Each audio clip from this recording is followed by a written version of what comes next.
30, call the September 15th meeting of our Police Commission to order. Please call the roll. Earl? Yes. Keo? Yes. Meek? Here. Pinker? Yes. Myers?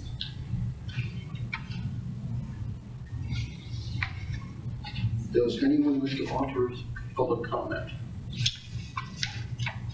Second call for public comment.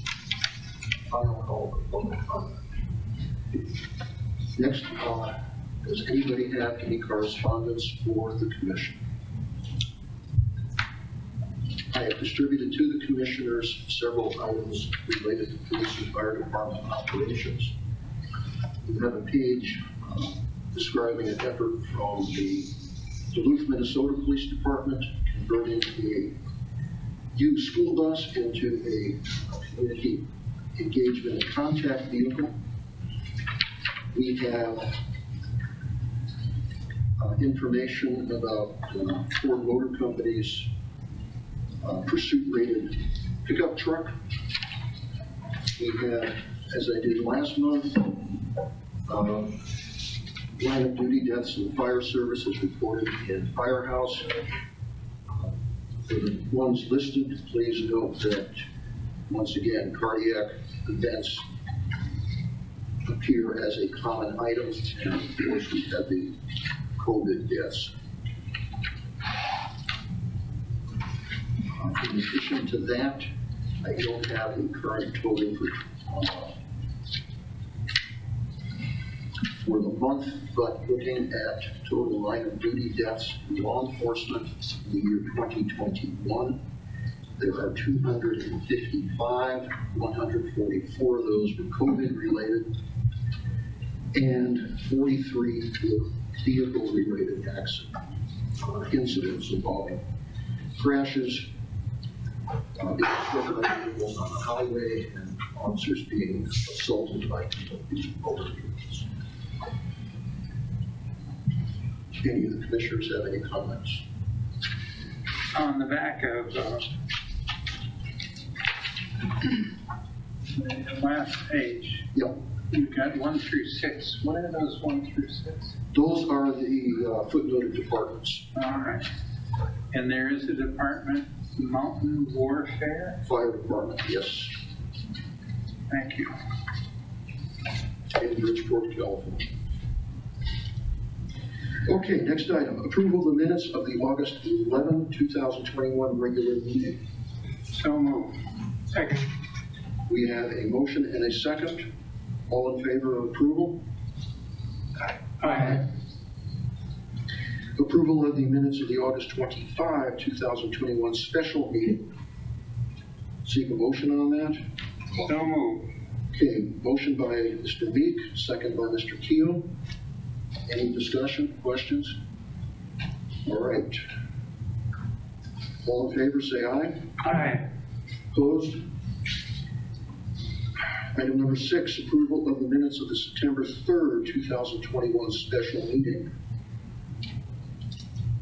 Accept a motion on that, please. Move approval. Keo moves for approval, Meek for the second. Any questions or discussions? All in favor? Aye. All ayes. Item number 7 on the agenda. This is helmet shield presentation for firefighter paramedic Justin Hansen on successful completion of a 1-year probation period. Justin, come on down. On behalf of the Fire and Police Commission, congratulations. Thank you.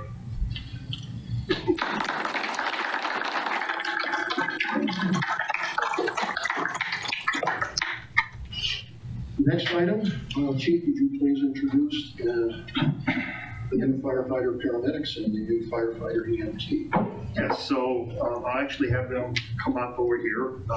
Dylan Cook is first, Jacob Bowman, and then Zachary Weber.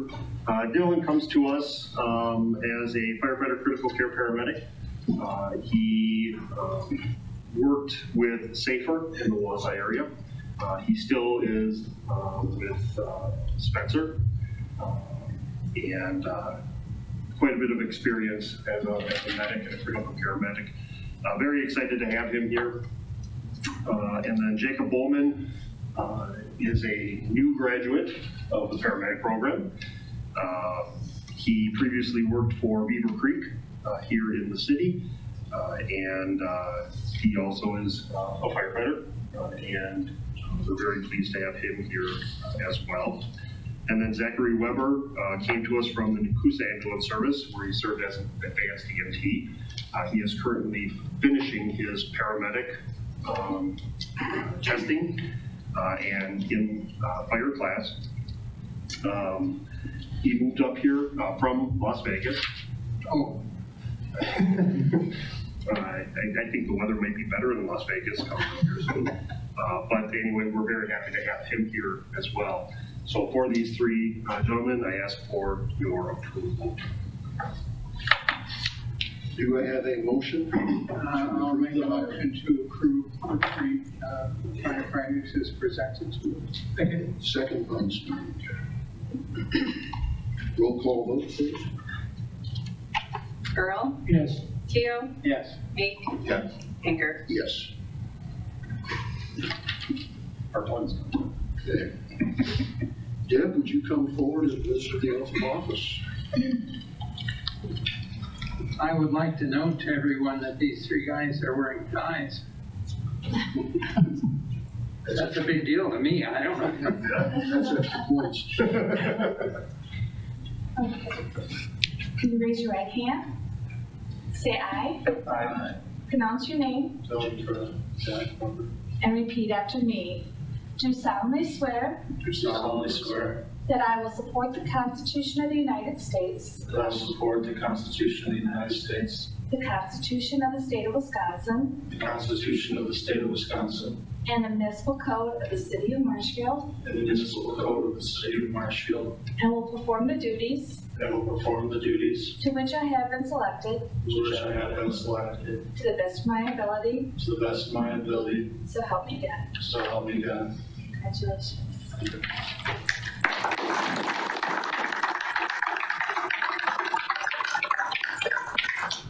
Now comes the dangerous part of this. Yep. What I'll do is I'll start with the names that are on my list. Jacob, official badge, and he then. Come on down. Come on up.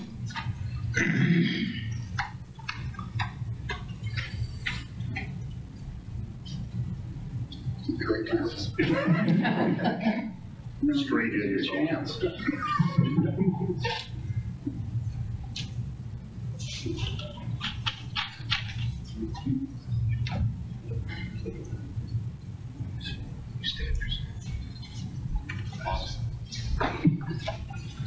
Thank you.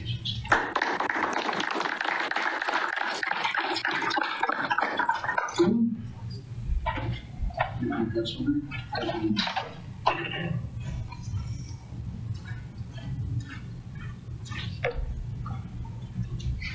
Sure doesn't hurt.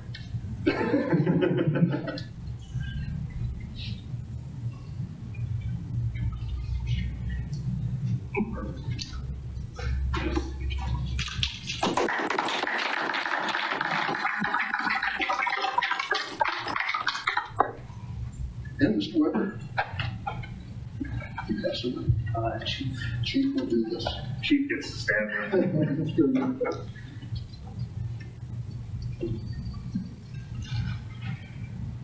This is a new shirt.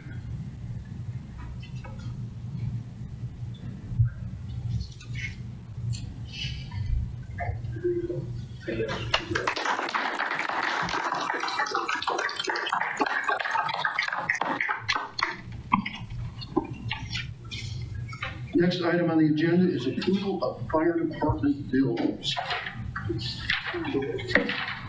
Congratulations, guys.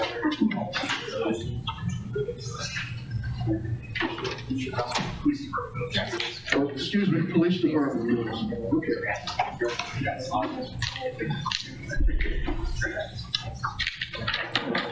You ready, the commissioners have You can leave if you want. You don't have to stay. Thank you. Thank you for coming. Thanks.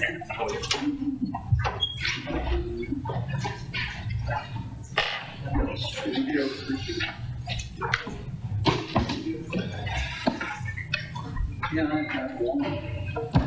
Okay. Commissioner Keough has a question. There you are. On page, what is it? 10L.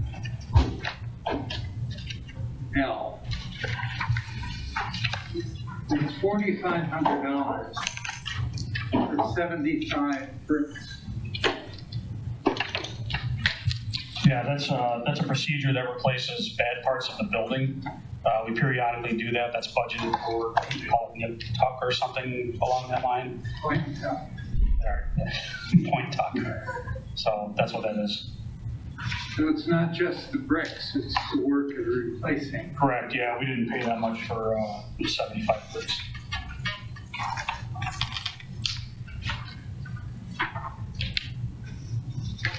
Okay. Go ahead. Any other? Not in this batch. Okay. I have a question. It's on page 10H.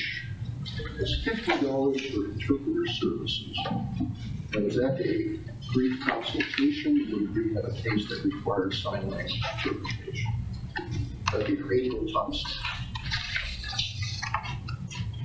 Interpreter services would most likely be, I don't have the details of that case, but that would either fall under a sign language service or the language line, which we would use if someone does not speak English. Anybody else have any questions on the police department bills? No other questions? We have a motion to approve one of the bills. Move approval of the police department bills. Motion by Beek, second by Keel. Any discussion? Roll call, please. Earl, Yes. Keel, Yes. Meek, Yes. Binger. Yes.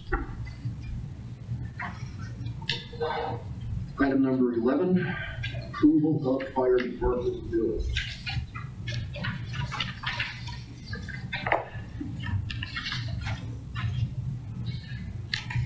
Do we have any questions about those bills? Does the chief have anything to report? We have two sets of bills in front of you. First one signed by Commissioner Earl on August 25th, second by Commissioner Keel on September 8th. Couple of things, the high ticket items that you may have noticed on 11C, to shape and design parts to repair the fire pole system. The mechanics on the fire pole system failed, and that unit is no longer made because they had a known defect in it and decided to move the model. So that is under repair right now. Another one on 11D, Green Heater Marketplace was for a bedbug heater system. Lately, we've been running into incidents involving bedbugs. And the crew actually had one last week. They used the system. It seemed to work pretty good. So that one was purchased. That was a budgeted amount that Steven put in. And the last one is on 11N, striker sales for a cost of $20,252. That's for a new power cot for moving patients inside and outside of the ambulance. That cot is replacing our oldest one, which was probably 15 plus years old.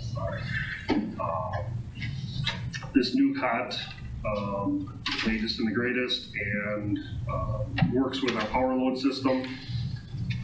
And so with that, I'd be happy to answer any questions and ask for your approval. Yes. And I truly do not mean this to be facetious. You spent over $7,000 or $7,000 on page 11C, and then there's another bit somewhere later. Is it worth it do you need a pole? Do you need to spend $7,000 in order to be able to use a pole when you've got stairs right next to it? It actually is used a lot for responses. When you have 10 people upstairs trying to get down quickly, about half go down the pole, half go down the stairs.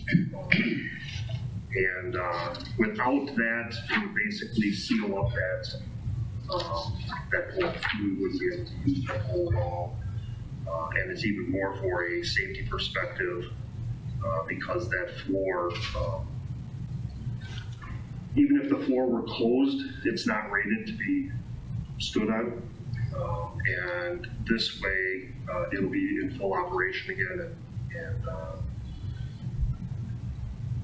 and used like it's supposed to.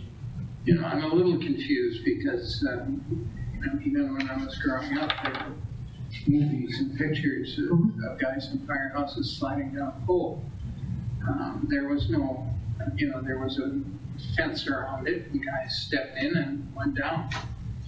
And I guess I just am not sure. I don't understand why it's worth $7,000 to be able to have an opening and closing floor around the fire pit, but that's okay.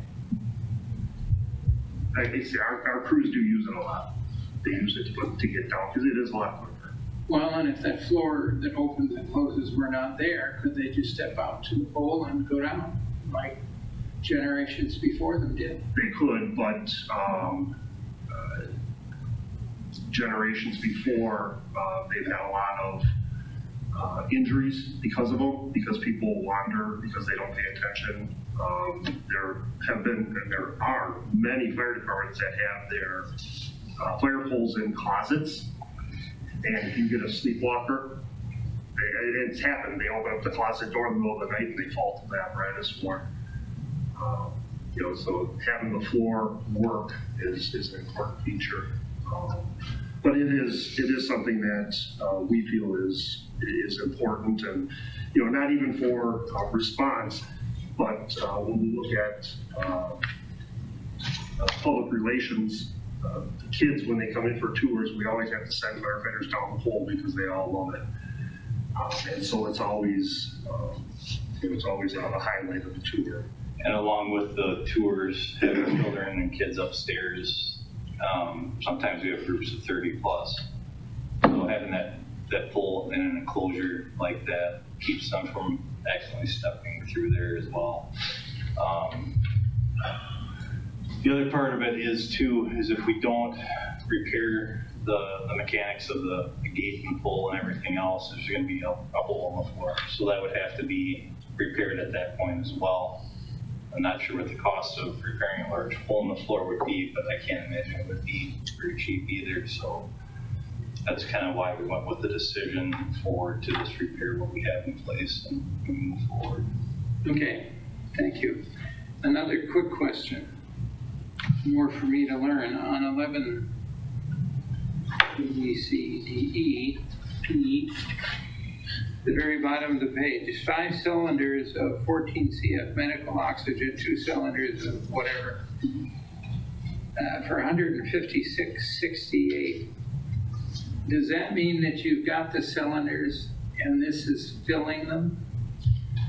This is, yeah, so these are our oxygen cylinders, and this one has, yeah, and one is also, excuse me, compressed air.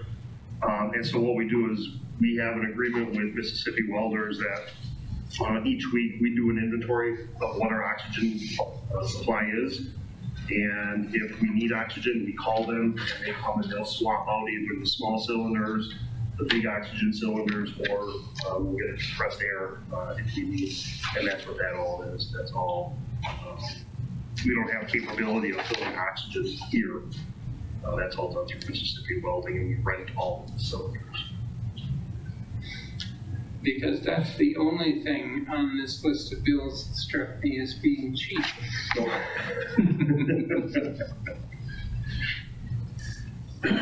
But that answers my question. Thank you. Cory, any questions? No question. Steve? On 11C, we have the fuel charges for the month of July. What are we currently paying for diesel?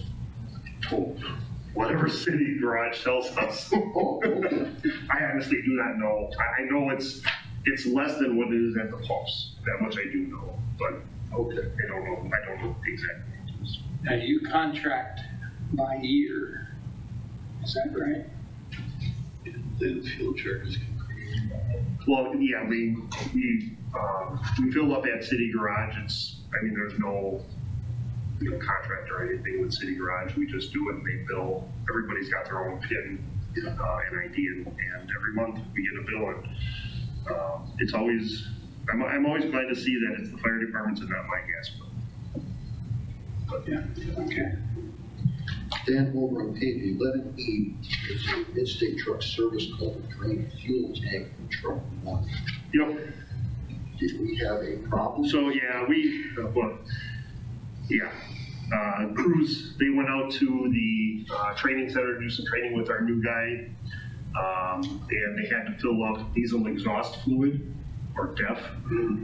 We don't have DEF on site to fill up.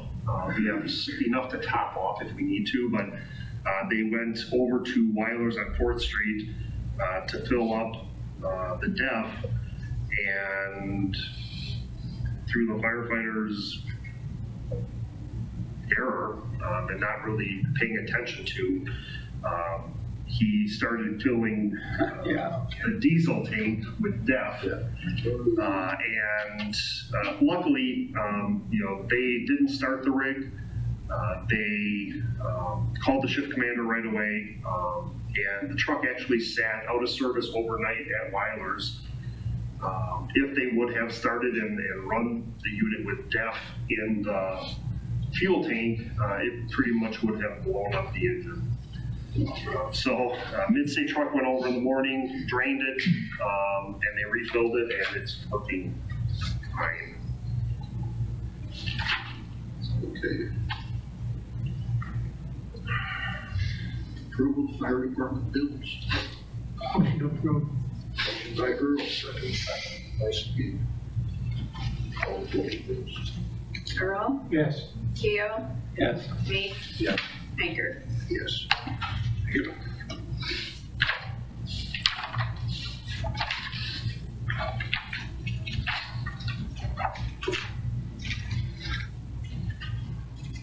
Okay.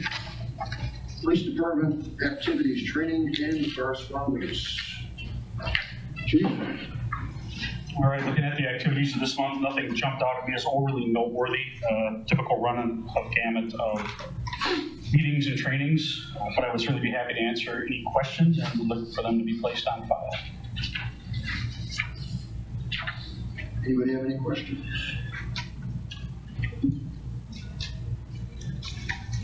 Over on August 19th, chicken ordinance team. Why do we have a chicken ordinance team? Or is this something that is a fancy word for Lori Crookston and Bob are working on ordinance? Yeah, I don't currently serve on the chicken ordinance team. I'm okay with that. It's not my typical area of expertise, but the topic has come up in Common Council on several occasions as far as revisiting that ordinance. So Bob Larson and Lori Crookston have been fairly instrumental in kind of picking apart what that might look like. So. Then down on the 26th, chaplain interview at the police department. How many people did you interview, and are we at a point where we know who they are, or is that still confidential? I would leave that up to Travis. I don't know where he's at with that, but he actually runs our chaplaincy program. So there was one interview with a chaplain who had served with us prior, and he's back in the area and would like to rejoin the department in that capacity. So as far as where he's at with that, I don't know if that's a name you would give now or not. Yeah, the name is Kerry Wilson. He actually served with our department in the past. You may remember that. So he, like Pat said, he's back in the area. He's retired now, but has an interest in serving again. So that was who we interviewed that day. Any other questions? Okay, if there are no questions, we'll place those on file. Item number 13, approval of the promotion of police school liaison officer Matt Barris to police detective. Actually, recently, and I think I may have touched on this in a prior meeting, one of our detectives has elected to go back to capacity patrol. It was a decision he made and is very happy with his decision, which left us with one opening for a full-time detective. We did run a process, and through that process, we selected Officer Matt Barris. A little bit about Matt, he started with the department in 2007. In that time, he served as a field training officer, firearms instructor, a special response team entry member, and most currently serves as a sniper. He has held the assignment of school resource officer for the Marshfield Senior High School since January of 2016. Matt's been an exemplary employee and finished at the top in the recent detective promotion, which was done to fill the vacancy that we had left. Matt will be assigned as a general investigator with a starting date to be determined in the near future, and that's dependent on some of the starting dates of prospective future new hires, which we'll be able to touch on that a little bit in the next October PFC meeting. The reason that Matt's assigned to a general investigator is that General Investigator Al Nenas has elected to move over to become a drug investigator, taking the place of Derek Iverson. So with that, I would look for your formal approval in promoting Officer Matt Barris to the position of detective. Do we have a motion? Motion to approve the promotion. Motion by Meek, second. Second. Second by Earl. Any discussion? Roll call, please. Earl, Yes. Keel, Yes. Meek, Yes. Iker. Yes.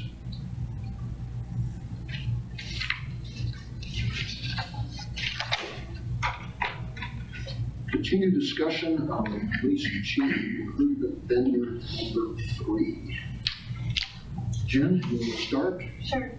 At our last meeting, the special meeting in regard to the selection process, you directed me to go out and do references. So those references have been completed on vendor 3. References came back very positive.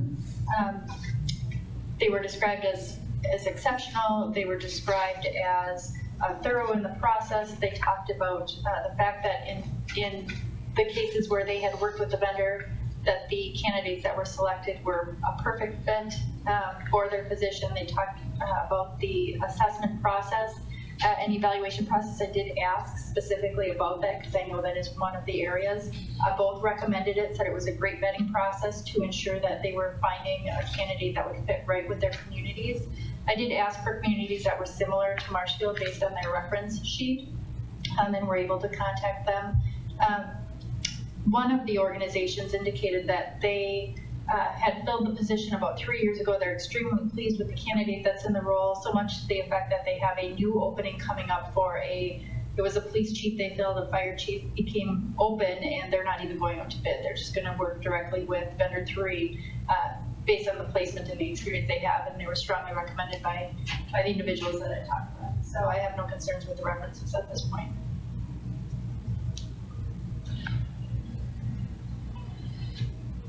Anybody have any questions, comments?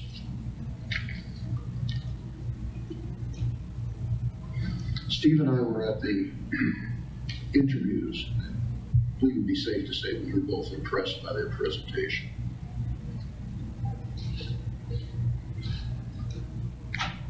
Okay, at this point, Jim, do you need to go to finance, budget, and personnel? I certainly think it's good to let them know they approved the ability to do the RFP. And so I believe we'd go back with the cost to finalize the selection from that perspective. The notification period in our RFP is listed as today, so we would let the vendors know who has been selected at that point, and to allow them to start a contract development for the scenario. So we would do that, and then I would assume go back to the Finance, Budget, and Personnel Commission in one meeting with both a copy of the contract as well as the selection and the funding for it. So that would be my thought, unless there's other direction that you want to provide. Okay, then at that point, they would start to post the position. Correct. Steve, questions? No. Woody? No. Andy?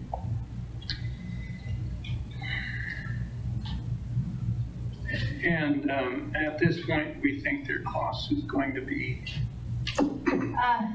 it's probably going to be about $25,000, and then we have to add the assessment center in. Yeah. Some travel expense. Yeah, we would have that in the contract. All right.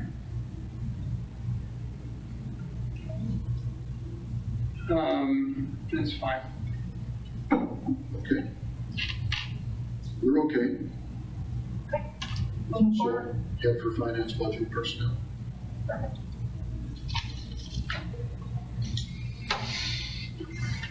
Thank you for all of the You're welcome. Fire department activities, training reports, and correspondence. Yeah, so another busy month, a lot of meetings this month. We're in the process of switching to an advanced scheduling program. Deputy Chief Letty has been working with the vendor on that and dealing with those headaches. On 15B, on August 12th, during the Emergency Operations Planning Committee, we had a presentation by Canadian National Railroad. Commissioner Pinker attended. I thought it was a very good presentation. Very well done, very informative. Tom from Communications did tape the presentation, and I am hoping to get a copy of that so we can share it department-wide so everybody can see it, because there was a lot of good information.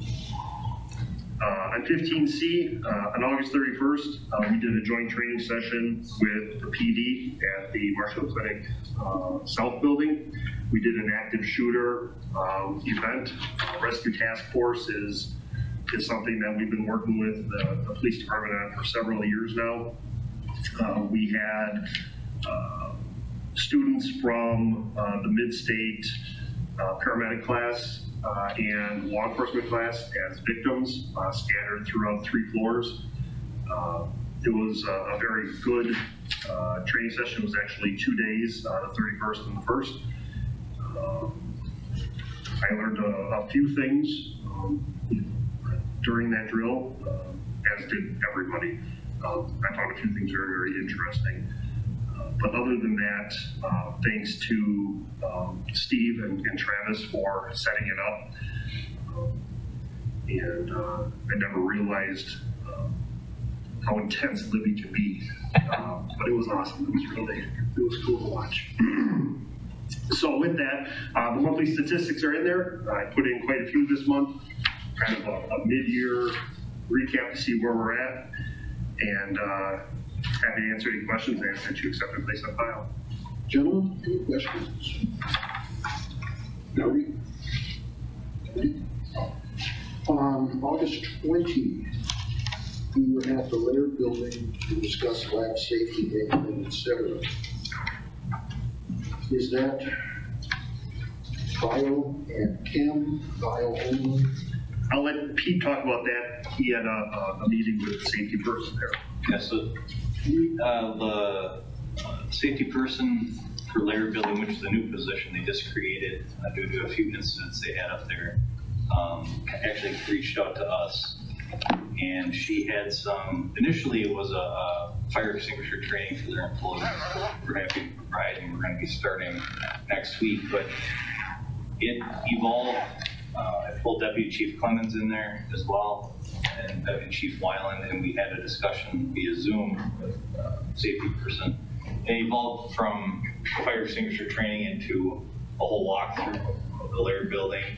Just she wanted to look at safety aspects, things we might recognize, issues up there that she needs to correct. So it turned into a whole lot more, which is a good thing. I think all of us getting on the same page and developing ideas together turned into really, really cool event. So the contact is still there with that safety person, and we're going to continue working on updating safety plans for them as far as fire alarms, evacuation routes, things like that. So that was basically a very brief synopsis of what happened.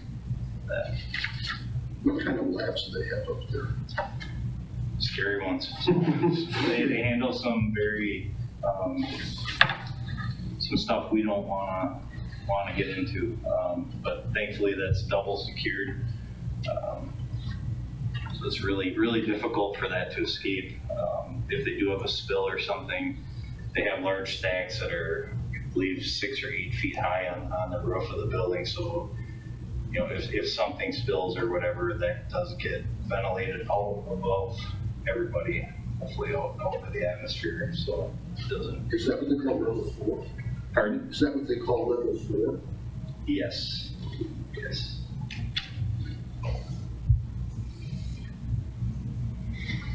When I was involved up there, we had the safety officer from Madison come and do a visit. And I followed along behind him and a couple of others, and he got into the chemistry storage area and stopped absolutely cold. There was a 5-pound bottle of mercury on a shelf about 5 feet above the floor, and it was sitting on the corner just like that. I thought he was gonna not be able to breathe. He was so upset. Yeah. Incident responses. Anybody have questions about incident responses? No. I have a question about the incident response zone. We've got 14 false alarms and false calls. Do we charge any of the business, commercial business, institutional entities that they have an excessive number of false alarms? No, we do not. We do not have anything in ordinance looking at that. We've talked about it, but we've also weighed pros and cons. As I remember, we talked about it some time ago, and your advice was that it hadn't gotten to the point that it warranted. What's it? So you want to talk? Yeah, I can talk about that real quick. We discussed this actually a few years ago, and one of the things we were trying to do to reduce that number is we went with, you guys probably remember, implementing the compliance engine. What the compliance engine does is it allows us to get all the third-party reports for fire alarm systems to make sure they are working properly. So that was kind of the route we decided to go first to try to reduce these alarms and make sure the alarm systems are working properly, that there aren't any troubles on them, because obviously we can't be in the buildings at all times. This helps us catch some of those. It'd be interesting to track that number to see if we are seeing a reduction with the compliance engine. Rather go that route than start finding people, but I know a lot of municipalities do issue citations for multiple violations. So we'd rather go this route, a little softer on that. Pete, does that mean that you gathered the data and now you need to take a look at it and see what it tells you? Yeah, I think we do. We can probably go back in years past and pull numbers and see if it's helping. Yeah. So that'll be coming forward relatively soon. We can do that. Yes. I would think it'd be a good idea in terms of just answering your question about whether or not it Great. helps. Yeah, so we implemented the compliance engine too. Of course, it coincided, right?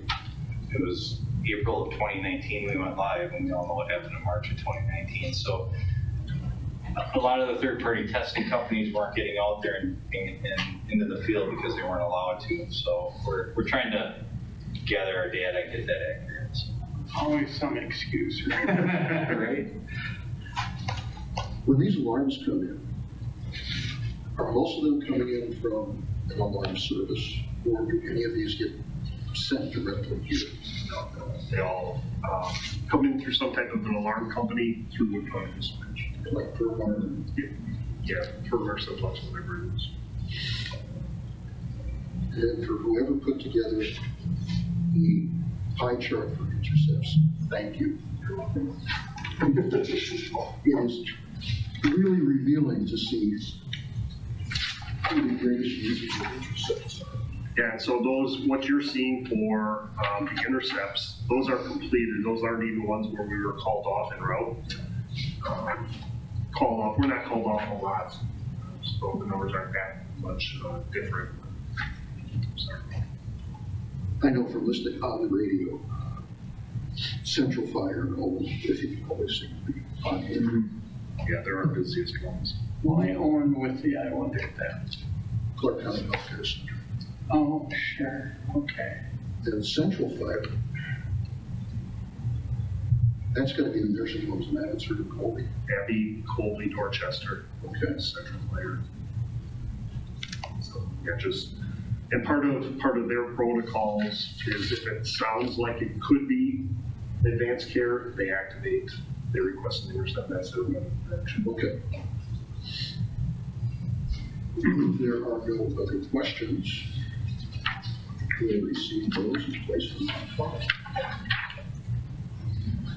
Item number 16, review and approval of fire department policies. Right. So similar to last month, we have made the switch over to Lexipol. We're in the process of updating all of our policies. Last month, I sent 5 over for your approval, which was done. I did have a discussion with Commissioner Keel on one policy on the organizational chart, and that has been corrected. Actually, I have copies here if anybody would like one. It just was better defined. So this month, there's 6 policies. We have incident management, emergency response, accountability, rapid intervention, tactical withdrawal, and response time standards. Some of these are new. Most of them are a combination of Lexipol and including our current policies. You should have in your packet the current Lexipol policy and a procedure if it's applicable, as well as the reference policies are current ones. Incident management, this is a combination. So anytime that we had policy change from Lexipol, we kept Lexipol's verbiage. The only thing that we may have changed is where they say, you know, the lieutenant in charge of the shift, our lieutenants aren't in charge of the shift, so we modified that type of stuff. But that particular incident management refers to the whole incident command system. I did not include the 5 functions of the incident command system in your packet because those were about 60 pages in length, and a packet of 123 pages is enough already. But that one is pretty straightforward, and all I did with the procedures for the 5 functions is copy verbatim over to the new format. 301 emergency response, it's an update to our current 601.3 vehicle operations. Again, most of the recommendations from Lexipol remained in. We just had a couple of verbiage changes from lieutenant to shift commander or whatever. Scott? Yes. 301.3 emergency calls, second line, the operator shall continuously operate emergency light, and that should probably be audible signal rather than just noise. I can add that is the Lexipol verbiage, but I'm fine with adding. Does the state statute reference audible signal? I believe it does. I'm not sure. I'm not 100%. I have to. Well, actually, I didn't include it in here. I can go back and check. Okay. But I know that it does mention audible lighting and siren, or audible siren, but I'm not sure if it's categorized as that, but I can check that. Okay.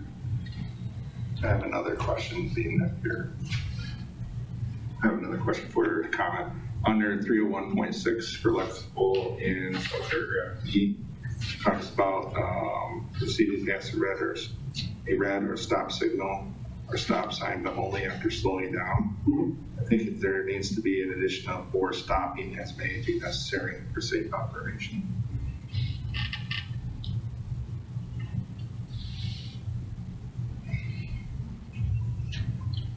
Complete stop is in the middle of the second paragraph.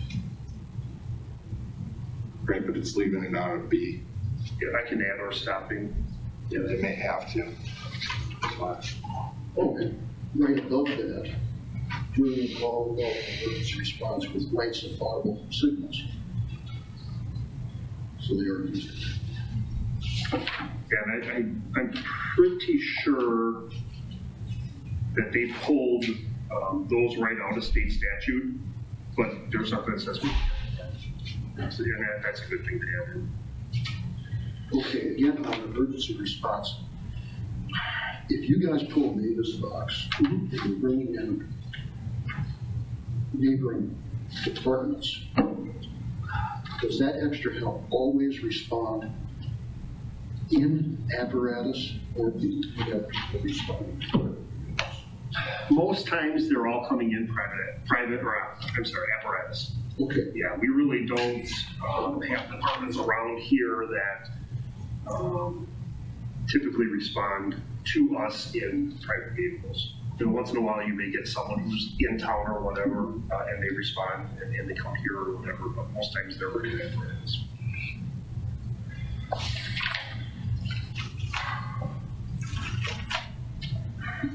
and back to incident management. My question is for the commission. Does everybody know the chart for incident command? How incident command is working? Well, Steve and I do. Andy, I'll say that generally, I think I do. would it be helpful if we had a complete organizational chart, starting with incident command? Well, it certainly wouldn't hurt. Those organizational charts are drawn out and included to help people understand, and that's never a bad thing to do. And I think for, again, you don't have everything, but in our procedure manual for incident command, there's an overview that shows it's the chart, and then as you get down into each section, there's also the organizational chart that shows where they are and who they're responsible for. So those are in the procedure manual. And that's the one thing with Lexipol, as we started going through, which I'm sure that the PD is in the same, or was in the same boat, they separate policy from procedure. Most of our current policy manual is actually procedures, but it's the way that we do things. So that whole incident command stuff was put into procedure, and so those flow charts are available. Does anybody want one? It might be neat to have one that we share among ourselves. I'd like to look at it, and I could pass it on. Because I think it might be helpful, should there be some sort of large-scale incident, we at least have knowledge on paper in front of us what has transpired. If somebody asks a question to us. Sure. Yeah, we can do that. Yeah, we can. Okay.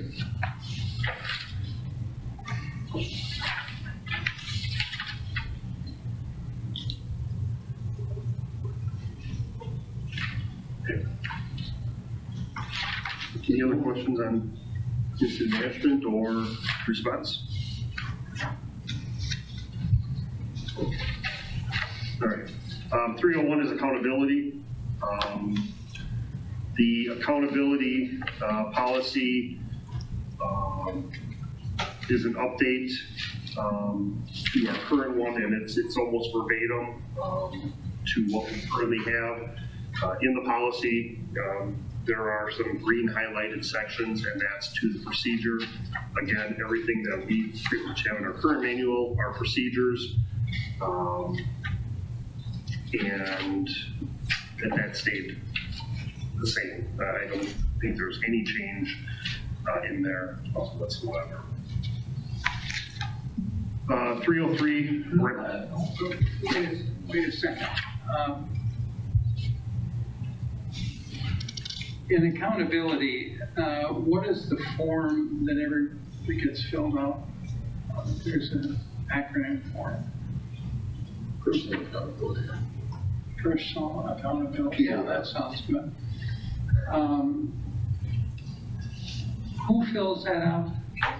So in the accountability, the incident commander is ultimately responsible for accountability on the scene. Yeah. Initially, the IC, because of limited staffing on an initial call, is the accountability officer, or they may pass that on to the first motor pump operator. As the incident escalates and grows, additional people are called to the scene, and then an accountability officer is put into place. And that person is responsible for listening to the radio and tracking where every firefighter is. And that tracking is done in some written way? It's really on Velcro boards. Now, if it's like a natural disaster type of thing where we have a lot of entities coming in, a lot of different agencies, then we do incident command forms, and people are writing everything down. But for our normal day-to-day operations, it's all Velcro name tags on boards. And that's the 2 white and 1 red or whatever? Yep. Yeah. Yep, exactly. Well, that's okay. I have a broader question that can come later.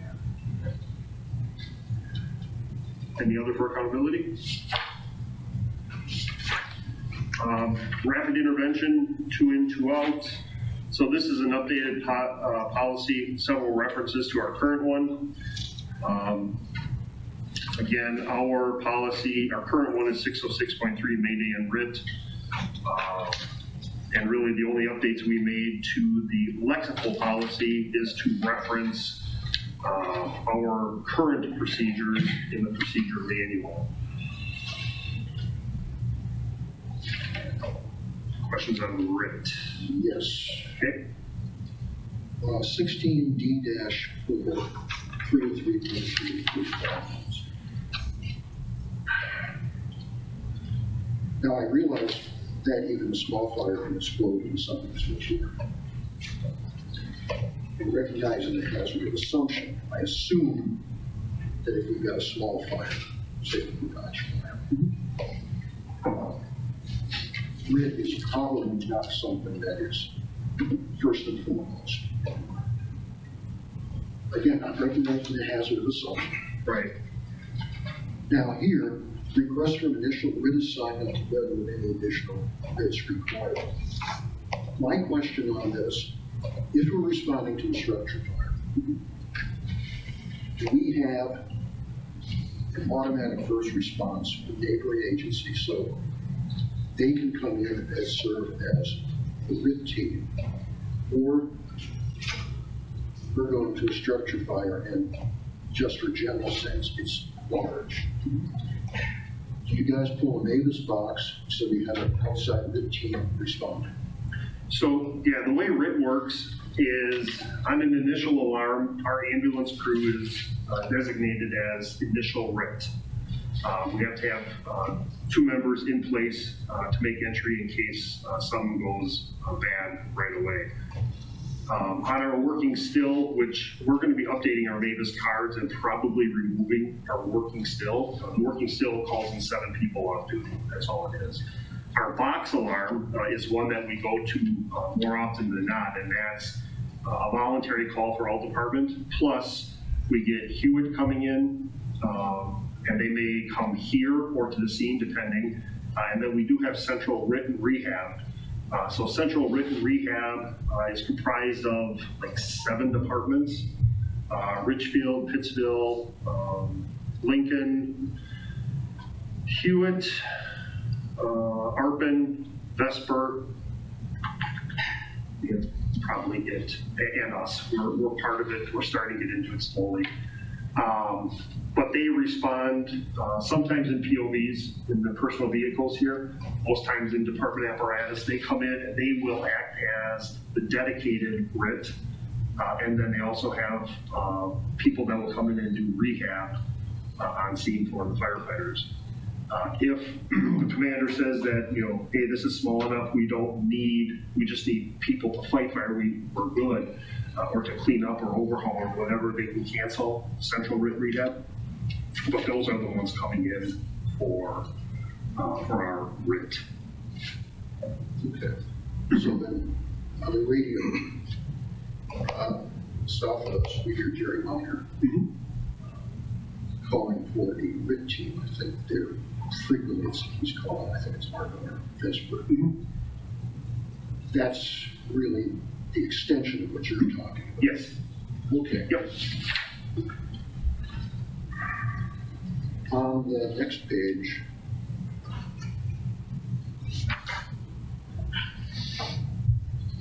let me take this stupid thing off.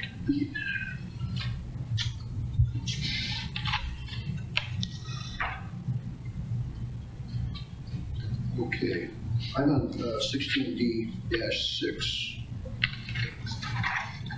When practicable, the RIT should take steps to remove barriers to structure access to the 360 assessment or discovered during fireground activities.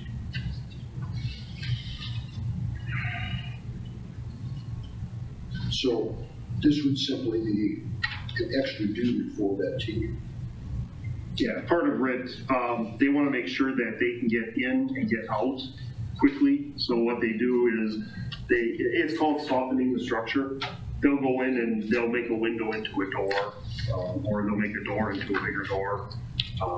They'll just make it so that if there are crews inside and they're stuck, they have a better chance of getting out because they can get out of a bigger opening. Okay.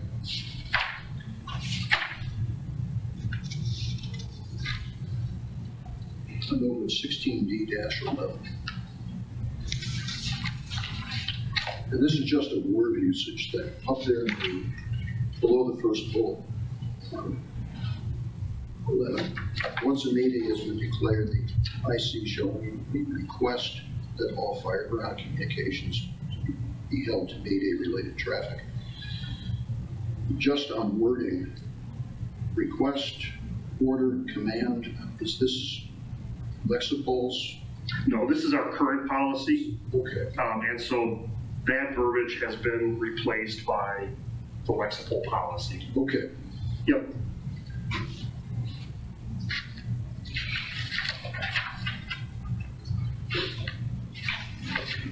Okay, you already answered my next question.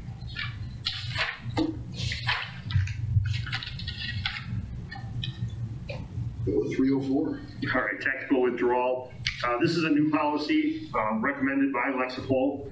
We have something similar in place already, which is the civil disturbance and unrest policy that was approved last year when all the events were happening around the country. So this one, the only change to Lexipol's policy was links to the procedure manual.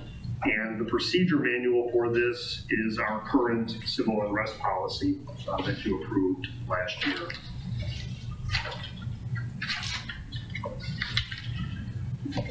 Anybody have any questions?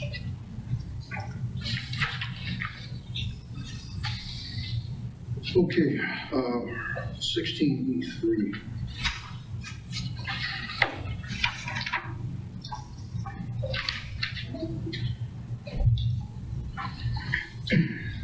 Having read this, I infer that if there's a tactical withdrawal, we disconnect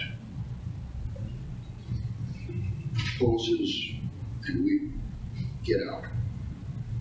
We try not to leave any heavy equipment. Okay. And then later on,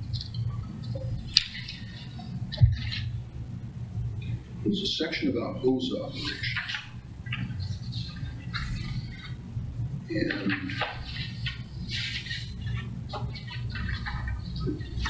16 16E7 would be the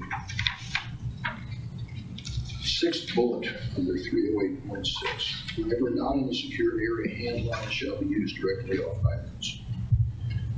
So then again, I take it, if you have to get out, you just shut the hydrant down. Maybe shut the hydrant down. Yeah. Worst comes to worst, shut the bail on the nozzle. Okay, okay. Then going down, this is the next page. This is going down to number 15. At no time will any member of this department direct a hose stream on people for the purpose of riot control, crowd dispersion, etc.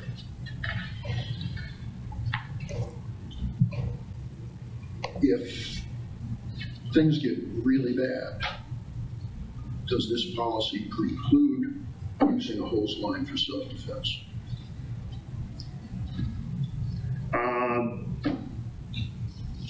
I would say if it gets to the point that your life is in danger and you need to do something, you do what you need to do. Okay. And I think that's been pretty well relayed to all of our members. The intent of that line is, not to, call the fire department out there to use our deluge guns and stuff to push crowds back, that kind of thing. But in a last ditch effort to get out and save yourself, they pretty much know they need to do what they need to do. But because we have such an awesome police department, I don't ever anticipate having problems. Okay. If there are no other questions, I will accept a motion for approval. Oh, I've got some questions that are related to any specific. As I read this, I kept thinking it was written in anticipation of a larger department than we have. This strikes, this would work perfectly well for Wausau. As the chief and the responsible person, do you feel like you can meet all of these expectations with the facility, the staff, and the equipment you have? Yeah, when we're presented with something, we deal with what we have at the time, and we will use our resources to get what we need. Even though some of these may sound like they're for, a larger area, we're not exempt from anything. And, we do have some hot spots here in the city. The clinic is an example, the Research Foundation. We do have the National Guard up at the airport and stuff. And we have to be prepared for as much as we can. And, firefighters are known as a jack of all trades. Unfortunately, we're a master of none because we have so many irons in the fire that we have to be responsible for. And these policies, whether they're for our city, Wausau Point, or Madison, should be somewhat standard, and they are. Those companies that are using Lexipol have very similar verbiage, and it's just in case.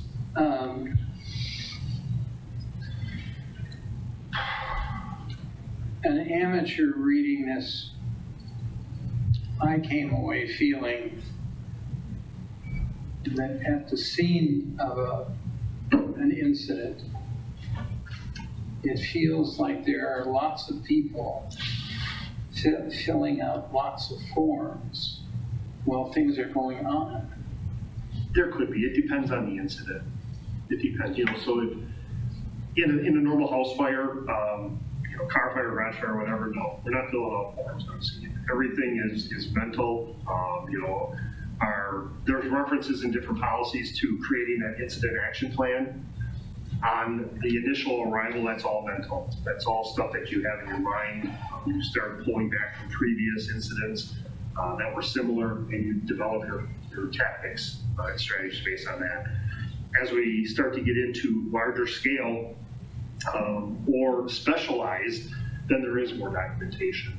So Even on an initial hazmat response, if we have a true chemical release, we have to assign someone to research and documentation, and everything has to be documented because all of that gets submitted to the state. And the EPA wants to know, the DNR wants to know, and you have to have all the documentation. But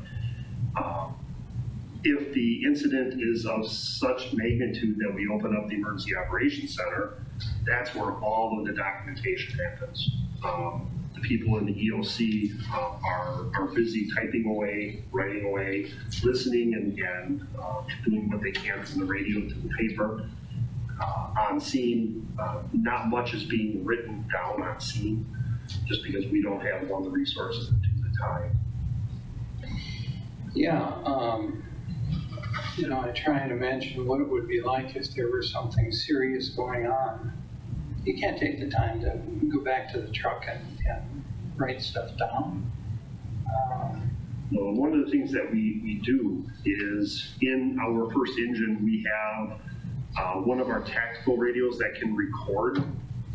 And so what the commanders will do is they will turn that radio on before they get out, so it'll record the radio traffic. And we can also call dispatch later on and have the tapes pulled and sent to us. The only thing that they do not record is our tactical channel. They record our primary channel, but anything on tactical is not recorded. All of that is helpful. As I read through this, it's complex. There's lots and lots of stuff.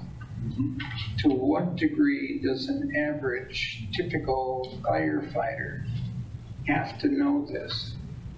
They have to know either the generalities of all the policies, or they have to know where to get it quickly. One of the nice things about going with Lexipol is they have a knowledge management system, or a KMS, and that provides a mobile app. So they will actually be able to go on a scene. Our rigs have Wi-Fi capability.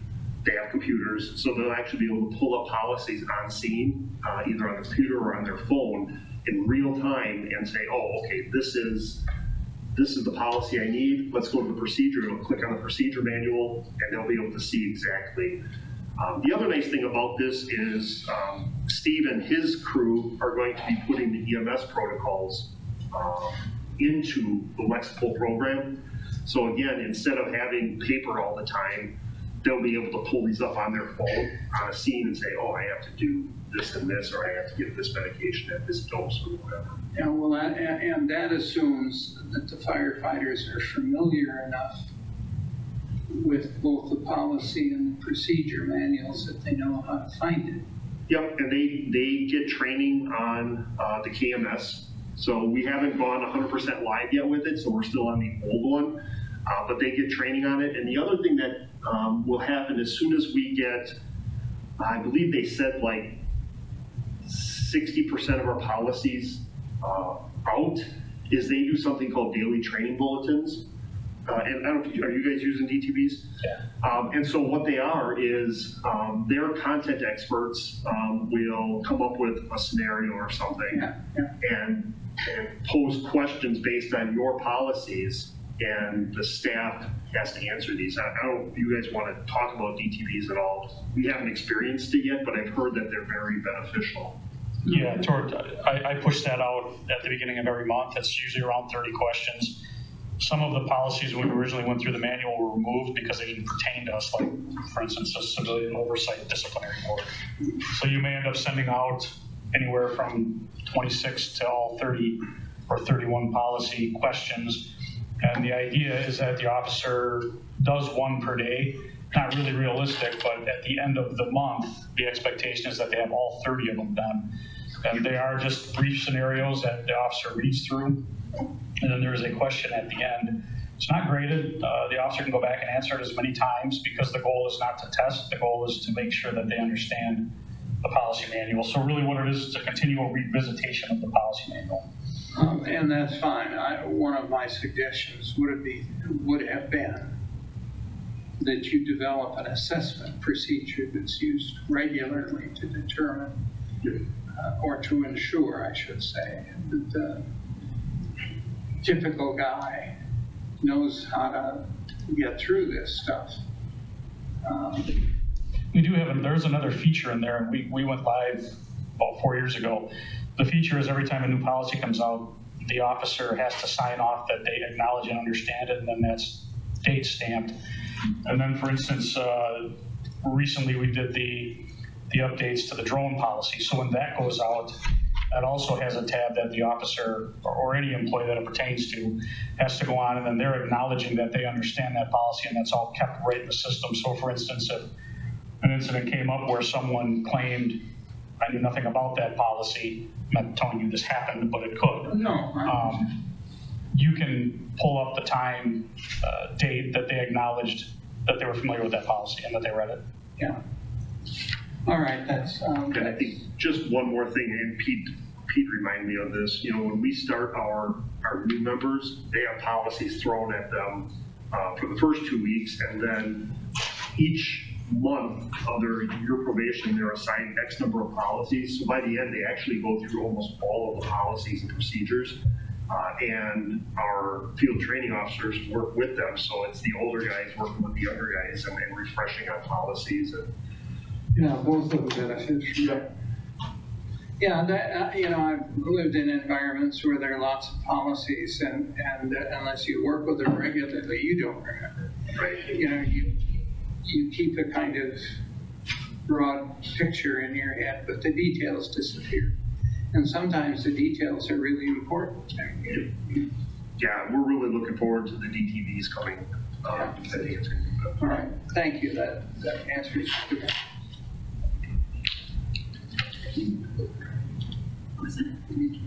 Yeah. No other questions? Do we have a motion to approve?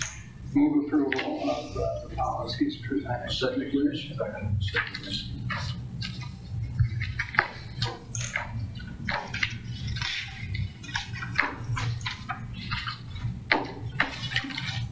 This is a good thing, I think, of the commission to look at the policies. Need a vote?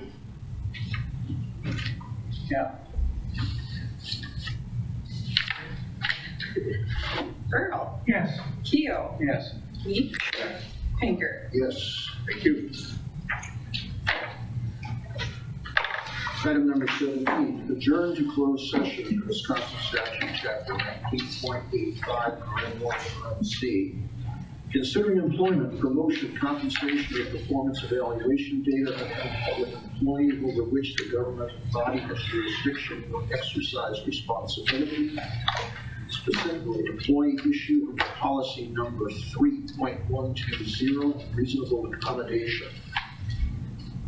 Motion to enter closed session, please. I'm sorry. Roll call? Earl, Yes. Keo, Yes. Meek, Yes. Pinker. Yes. We are now in closed session.